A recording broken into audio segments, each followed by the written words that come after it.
Sir sir আপনার bike নিয়ে বাইরে যাবেন না স্যার, আপনার জানেন রিস্ক আছে স্যার। আরে বাবা কি হয়েছে? পাঁচ ছাড়ো। না স্যার, পাঁচ হারে দেবো, আপনি আমার কথা দেন, বাইক নিয়ে বাইরে যাবেন আপনি। আচ্ছা ইটস ওকে, ওঠো ওঠো। কি হয়েছে? স্যার আপনার বাইকটা নিয়ে আজকে বাইরে যায় না, আপনার জানেন রিস্ক আছে, আপনার বাইকের ব্রেক কাইটে দিছে। হোয়াট? আমার বাইকের ব্রেক কেটে দিছে? কে? স্যার ছোট মুখে বড় কথা, এই কাজটা করছে আপনার বউ। আমার ওয়াইফকে নিয়ে একটা ফালতু কথা আমি শুনতে রাজি না। আর আমি মিথ্যা কথা কইতেছি না, আসলে হয়েছে কি আপনি বলেন।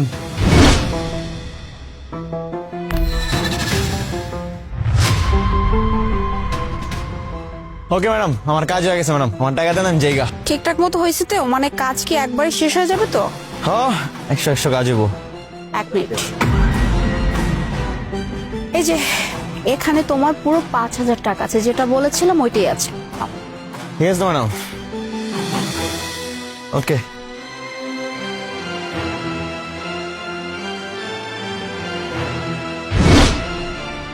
আলিফ, কি ব্যাপার তুমি এখন এখানে দাঁড়িয়ে আছো? চলো, আমাদের না দেরি হয়ে যাচ্ছে। হ্যাঁ চলো, আমি বাইক নিয়ে যাবো না, তুমি ছেলেটাকে খুঁজে বের করো।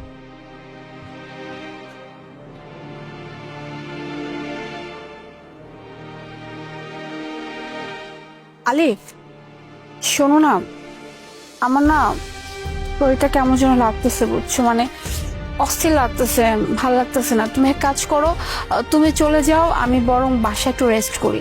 কি বলছো? তুমি না অনেক এক্সাইটেড ছিলা যাওয়ার জন্য, তাহলে এখন আবার তোমার শরীর খারাপ হয়ে গেল? হ্যাঁ, এটা ঠিক কথা যে এই মিটিংটার জন্য অনেক এক্সাইটেড ছিলাম, কিন্তু কি করবো বলো, শরীরটা খুবই খারাপ লাগতেছে, মনে হচ্ছে বমি আসবে, আমার ভালো লাগতেছে না। আর এই মিটিংটা অনেক ইম্পর্টেন্ট, তুমি এক কাজ করো, তুমি মিটিংটাকে অ্যাটেন্ড করো, আমি বরং একটু বাসায় রেস্ট করি। আচ্ছা ঠিক আছে, তাহলে তুমিও রেস্ট করো, আমিও কিছুক্ষণ তোমার সাথে থাকি, তারপরে একসাথে বেরোবো। না না না, কি বলতেছো তুমি? তুমি কেন আসবে? আর আমি তো বললাম যে এই মিটিংটা আমরা কতদিন যাবত ওয়েট করছি, তুমি জানো, ফাইনালি আজকে আমরা ডেট পেলাম। আর তুমি এখন বলতেছো তুমি আমার সাথে যাবা, দেন আবার সুস্থ হয়ে বেরোবো, টাইম লস হবে না? অন টাইমে না পৌঁছতে পারলে একটা ইমেজ নষ্ট হয়ে যাবে আমাদের, কেন বুঝতেছো না? তুমি এক কাজ করো, তুমি গিয়ে মিটিংটা অ্যাটেন্ড করো, আমি একটু বাসায় রেস্ট করি। আমার কাছে মিটিং ইম্পর্টেন্ট না, ইম্পর্টেন্ট তুমি। তুমি অসুস্থ, আগে তুমি রেস্ট করো, আমি তোমার কাছে আছি, চলো। আলিফ, আই নো যে তোমার কাছে আমি অনেক ইম্পর্টেন্ট, বাকি সবকিছু পর, ইভেন যদি লাখ লাখ টাকাও লস হয়ে যায় তুমি কোনো গ্রাহ্যই করবে না, কিন্তু আমি তো সবসময় এটা হতে দিতে পারি না, বলো? আমি তো জানি এই ডিলটার জন্য আমরা কত এক্সাইটেড ছিলাম, কত অপেক্ষায় ছিলাম, ফাইনালি এই ডিলটা আজকে আমরা হাতে পেতে যাচ্ছি, আর সেখানে কিনা আমি আমার শরীর খারাপের জন্য এটা ডিনার করবো? একদমই না। তুমি এক কাজ করো, তুমি গিয়ে মিটিংটা অ্যাটেন্ড করো, আমি রেস্ট করি, ব্যাস হয়ে যাবে। তুমি আসলে অসুস্থ নাকি আমার সাথে যেতে যাচ্ছ না? কি বলতেছো আলিফ? আমি কেন তোমার সাথে মিথ্যা কথা বলবো? আর নিজের শরীর নিয়ে মিথ্যা কথা বলে নাকি? হ্যাঁ, আর এমনি তো প্ল্যান ছিল যে তুমি মিটিং ওখানে ডান করে দেন, তুমি আমাকে আমার বাবা বাসায় রেখে আসবে, তো আমি তো বাসায় থাকতাম, তার থেকে বরং আমি বাসায় থাকি। খুব খারাপ লাগতেছে, কেন বুঝতেছো না? আমার শরীরটা, মাথাটা কেমন করতেছে, আমি তো বুঝাতে পারবো না। আমি বাসায় গিয়ে রেস্ট করি, তুমি মিটিংটা অ্যাটেন্ড করো, ঠিক আছে? আমিও তো তোমাকে বললাম আমরা একসাথেই যাব, চলো। কেন বুঝতেছো না? বারবার তোমাকে একটা কথা কেন বুঝাতে হচ্ছে? প্লিজ তুমি মিটিংটা অ্যাটেন্ড করো, যাও, আমি বাসায় রেস্ট করি, তুমি চলে যাও, ঠিক আছে? মোনা, কোথায় যাচ্ছ? যাওয়ার আগে আসল সত্যিটা তো জেনে যাও। আপন, আর এই সেই মেকার যাই আপনার বাইকের ব্রেক কাইটে দিছে। মোনা চেনয় কে? না না না, আমি এই ছেলেকে চিনি না, আমি এই ছেলেকে কোনোদিন দেখিই নাই। কি কন ম্যাডাম, আপনার কথাতে তো আমি একটু আগে একটা বাইকের ব্রেক কাটলাম, 5,000 টাকা দিলেন আপনি আমারে, এটাই তো এই বাইক। তাই না? টাকার জন্য মানুষ যা বলবে তুই তাই করবি, একটা বড় চিন্তা করলি না? এই গাড়ির ব্রেকটা যে তুই ফেল করছিস, এইটা যদি কেউ এখন রাইড করে, তার জীবনের সাথে কি হইতে পারে? মানুষটা মারা পর্যন্ত যেতে পারে। সামান্য কিছু টাকার লোভ সামলাইতে পারিস না, একটা মানুষের জীবন নিয়ে খেলতেছিস। এটা তোর লাস্ট ওয়ার্নিং। নেক্সট টাইম যদি তোকে এই এলাকার আশেপাশে আমি কখনো দেখছি, আর এইরকম কাজ যদি আমি কখনো দেখছি, তাহলে কিন্তু সেদিন খবর আছে। থানায় তো নিয়ে যাবই, এমন মামলা করব জীবনে কোনোদিন বেরোতে পারবি না। আউট। আর এই যে মাই ডিয়ার ওয়াইফ, কি করলা তুমি এটা? হ্যাঁ, কতটা ভালোবাসছি তোমাকে, আমার পুরো দিন দুনিয়াতে তুমি ছাড়া কেউ নাই।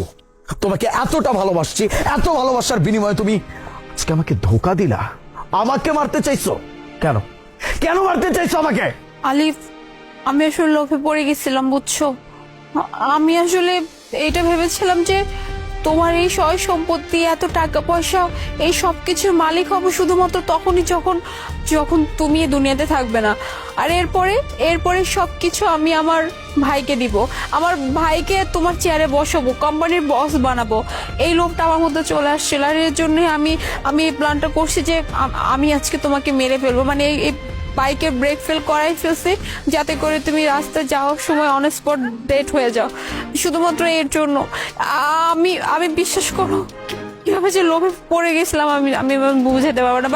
বাট নাও আই রিয়েলাইজ যে আসলে আমি ভুল করছি, আমার উচিত হয় নাই।